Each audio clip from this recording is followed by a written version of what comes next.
Hi, we're Joel and Lia. And today it's another episode of Ask Yourself, which Yeah. is our series where Joel and Lia go deep. Yeah. So, it feels weird saying that. I've got itchy nose. Itchy mitchy. Itchy mitchy. And yes, if you've noticed my voice is weird, it's because I've got acute bronchitis. Bronchitis. Bronchitis. What's bronchitis? Bronchitis. That sounds like Like Pocahontas. I've got bronchitis. I've got You're bronchitis. such a prince. Joel in his Disney prince cottage in the Cotswolds being like, I've got a cute Pocahontas. Pocahontas. I've got a cute Pocahontas.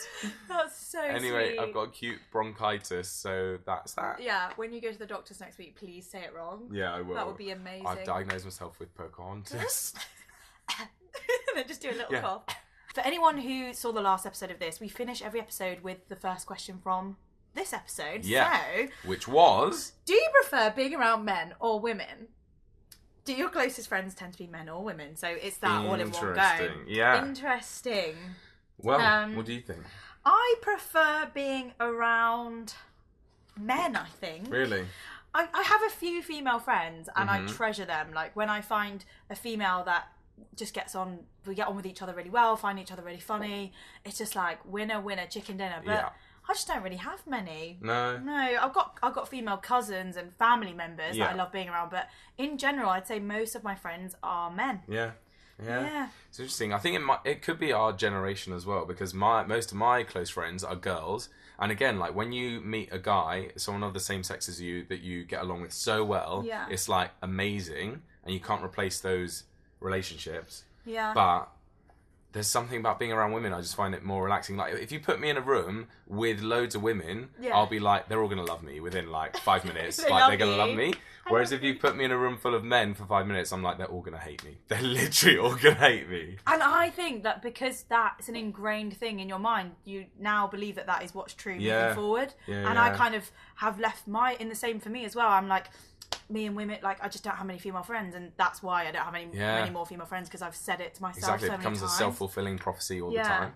And I think also for me, being bullied at school, it was always by the boys and a few girls, but mainly boys. So then I'm just always like, they're just going to hate me. They're just going to bully me. So it makes so much sense. Like, of course, that because that has happened, you're like, closer with girls. But you know what? It used to really bother me. I was like, why do I have so many friends that are girls and not guys? But actually now I'm just like, I don't care. Like, I don't care if they're boy, girl, whatever you identify with. I'm like, as long as I like you and you're a nice person, you make me laugh. That's true. Fine. That is so true. Love that. Okay, I think I'm going to skip the next one. Okay, shall I read the next one? Yeah, you go on. Okay, so we'll skip that one. Okay. Oh, okay, this is a long one, so buckle up. Okay. Right, while on a trip to another city, your spouse or lover, whether you put a ring on it or not, in brackets, or lover, meets and spends a night with an exciting stranger. Given that they will never meet again and that you will not otherwise learn of the incident, would you want your partner to tell you about it? And if roles were reversed, would you reveal what you had done? Oh my gosh. I'm a know-it-all. I think I'd want to know, wouldn't you? I wouldn't want to know. You wouldn't? I would not want to know. No, wouldn't want to know. So yeah, your partner might never see those people again. Yeah. But it says something about their personality and their character, the fact that they cheated on you. Yeah, and I think that's their issue, that's their problem, that they cheated on. Yeah, but do you still want to be around them for doing that? You still want to keep someone in your life that did that to you? I think maybe this is really controversial, but I think if they were to deal with their own fears and anxieties and whatever they have to deal with because they did that, then I'd be willing to stay with them if they were willing to learn from it, be a better person. Yeah, but you don't know any of this. I know. I think that's also me protecting myself from it. If they were to do it and then how would I know? Great. I think ignorance is bliss. I'd rather not know. I'd rather the bliss was ruined and that relationship ended and then move on with someone. I just think it's unforgivable. I would never ever forgive anyone that ever cheated on me. That's I mean, I think I would, but I don't think. I'm not saying I have a partner that would. I really, really, really trust who I'm with, but if it was to happen, I just wouldn't want to know. I know it would bother me. I think it would damage me so much. But if I was to know, I would obviously end it. But I think if I wanted to stay in something and have it like strong forever, I would rather not know.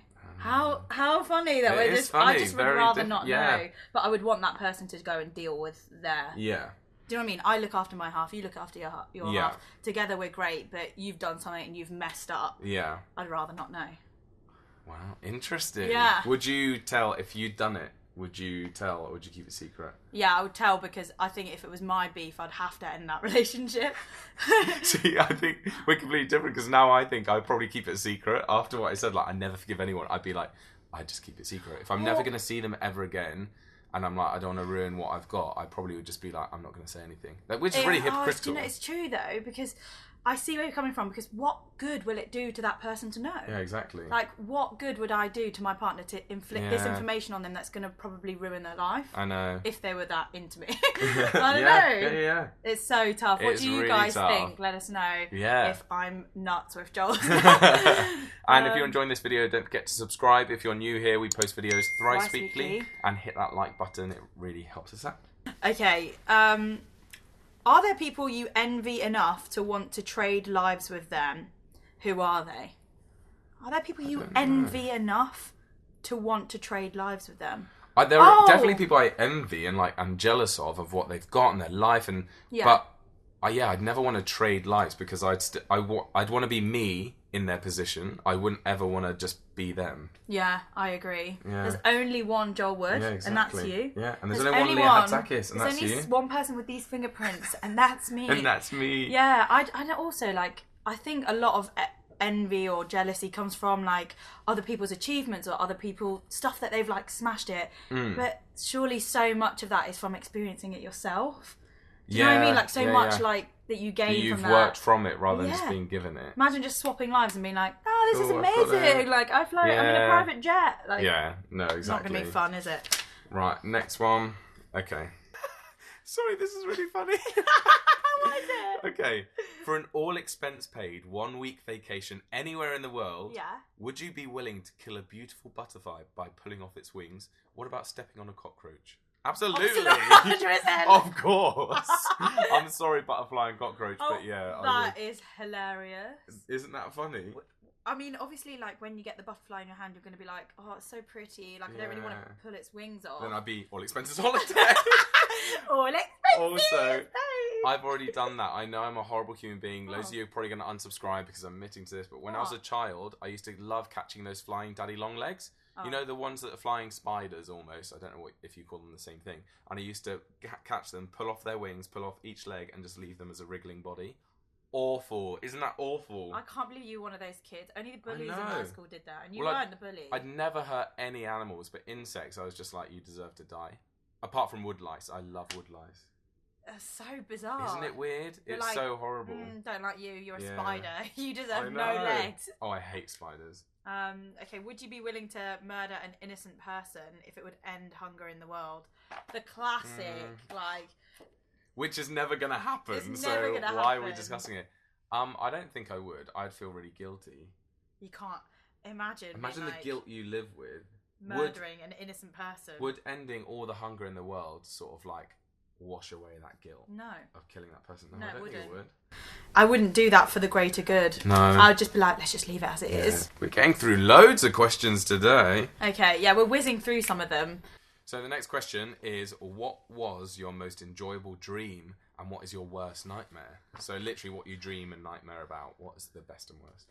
I struggle to remember my dreams, but sometimes I do. But I remember there was a phase where you would literally have a dream almost every night and then the next day tell me what it was. I know, it's You've had weird. So many good dreams that I've almost lived my happiness through your dreams, like meeting Gemma Collins. Yeah.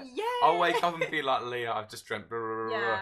Joel will be like, so we were at an award ceremony last night and this happened and then we met her and we hit it off and now we're best friends and like some of those dreams were amazing. Do you know what? I really want to get a book on lucid dreaming because I didn't really know what lucid dreaming was until someone explained it to me and I was like, oh, I do that all the time. And they were like, what? That's really rare. I'm not sure what it is. So apparently it's where you can control your dreams. So you know that you're dreaming, So you're like, oh, because I'm dreaming, I can do anything. Let's fly. And then you just start flying, or you're like, oh. And I do that all the time. Like, apparently it's a thing to control your subconscious brain. You do this, used to, or I don't know if you still do, where you like think about something before bed and you know you're going to have a dream about it. Is that basically lucid dreaming? I think you can train yourself to do things like that, but I never have. Like, I remember, so the nightmares that I used to have always was someone like following me with like a chainsaw or something like that. And there came a stage where I would realise that I was in a dream, and I'd be like, oh, he's following me with a chainsaw. This is just a nightmare. And then I'd find a way to like, I'd find a quiet place wherever it was. If it was in a palace, if I was in a palace, or like on the street in London, wherever I was, I'd find a quiet place, hug my knees in like that, and then I'd wake up in the night, and I could wake myself up from a nightmare. That's insane. Which I didn't realise was a thing. That should be a film. Yeah. Like about, that's so cool. Isn't it weird? But, and then the same for nice dreams. If I want to fly or something, I'm like, oh, it's a dream. I can do what I want. And then do it. And apparently that's like a skill. So and I didn't know I had it. So much control over the dream. Isn't no, mine's weird? not like that at all. Amazing. I don't know, I just don't remember dreams very well. Like, I remember having one loads when I was a kid, where I'd always go downstairs, open up the shoe cupboard, and all of the shoes I've ever wanted were in the cupboard. Balenciaga, Prada, Gucci, the ones that look like socks. Yeah. And then I would wake up from the dream, run down into the kitchen, open the shoe cupboard, and it would just be the normal shoes that were there, and I'd always be devastated.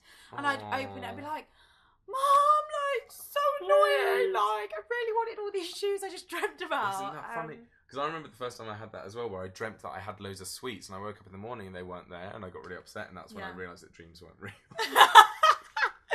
I used to have this dream, like, before school, that it was really, really close to waking up. I'd woken up, done my teeth, got ready, got dressed, and ready to go, and then I'd wake up. And I'd be like, but I'm ready. Oh, no, I'm not ready. I just dreamt that I got ready. Yeah, that's weird, isn't it? It's so annoying. And that used to happen loads, and I'd oversleep, and then had to have no time. Or the relief when you've dreamt something like that and you're really late, or you've forgotten something, and then you wake up and you're like, oh, it wasn't. It's 5 a.m. Yeah. I'm really early. Yeah. It's so good. But I think it is a skill. I think if you want to dream, you should do some research on it, because I think there are things that you can do before bed that can enable you to dream. That's cool. Imagine if we went to like a dream specialist, yeah, and they like put stickers on us, and yeah, I don't know, to, like, stickers stickers to everything, stickers all over our heads, and we're like. I do believe dreams mean stuff though. I agree. So like, I will go to one of my friends is really good at knowing what dreams mean, or like interpreting what they could mean. Yeah. So I often go to her if I've had a really weird dream, and I'm like, I dreamt this. What does it mean? And she's like, I think it means this. Yeah, Dad does that. He's like, did you dream about da-da-da? That means death. Or did you? He'd be like, if you dreamt about falling, that means a certain thing. Like, so I'd be like, Dad, I had a dream about falling, and then he'd say, oh, that means this, this, and this. I don't know. It's interesting though. I'm interested in dreams. I've got one more story about that as well. Yeah, also got a really funny one. Remember when you had a go at me? You were like, oh, Leah, last night we were talking about. And then I had a dream about him because did you? And you're like, why did you give me that dream? Exactly. Yeah, that's the worst. Yeah. No, I had a dream once so before RADA, which is a drama school where me and Leah met, I woke up on the day of my results being released from college, where I did my A-levels, and I was supposed to be going to university to study drama, and I had a dream that I didn't get in. I remember sitting at the screen and it said like, you didn't get the results, you didn't get in. And I was like, and then suddenly my dream took me somewhere to a drama school, but I think it was, in my head it was GSA, and I was walking around a drama school and it was like me attending drama school. Anyway, woke up, it was the day of results, and I was like, that was a weird dream. Went downstairs, checked my results, failed, didn't get in, and then flash forward a year later, I was at drama school, not at GSA, but at RADA. And I was like, that's weird that I dreamt the exact thing that happened. I love saying it in a Geordie accent. That's weird. That is weird. That was bad, but that's weird. Isn't that strange? I'm nervous. Anyway, I'm nervous. Like, that's weird. We keep saying, if any of you watched our Bambino Becky collab, like we started the video with her going, I'm nervous. So now when we're nervous, we just go, I'm nervous. So good. Right, I think that's enough for this episode. Yeah. Come back next time, guys. We love doing these, and if you haven't seen the old ones, we'll link them up in the cards. So check those out. Go back and watch them. Yeah, they're often titled not with "Ask Yourself" or "Going Deep" with Joel Lia. They're titled like the juiciest thing that came up in the talk. So if you find a weird title, it's probably one of these. Thanks for watching, guys. Yeah. We hope you enjoyed it. Don't forget to like, subscribe, do all the things, and follow us over on our Instagrams. Yeah. We post content daily on there. Daily. If thrice weekly The is work not never enough. stops. Oh, never stops. And the fun. Yeah. We'll see you next time. Bye. Bye.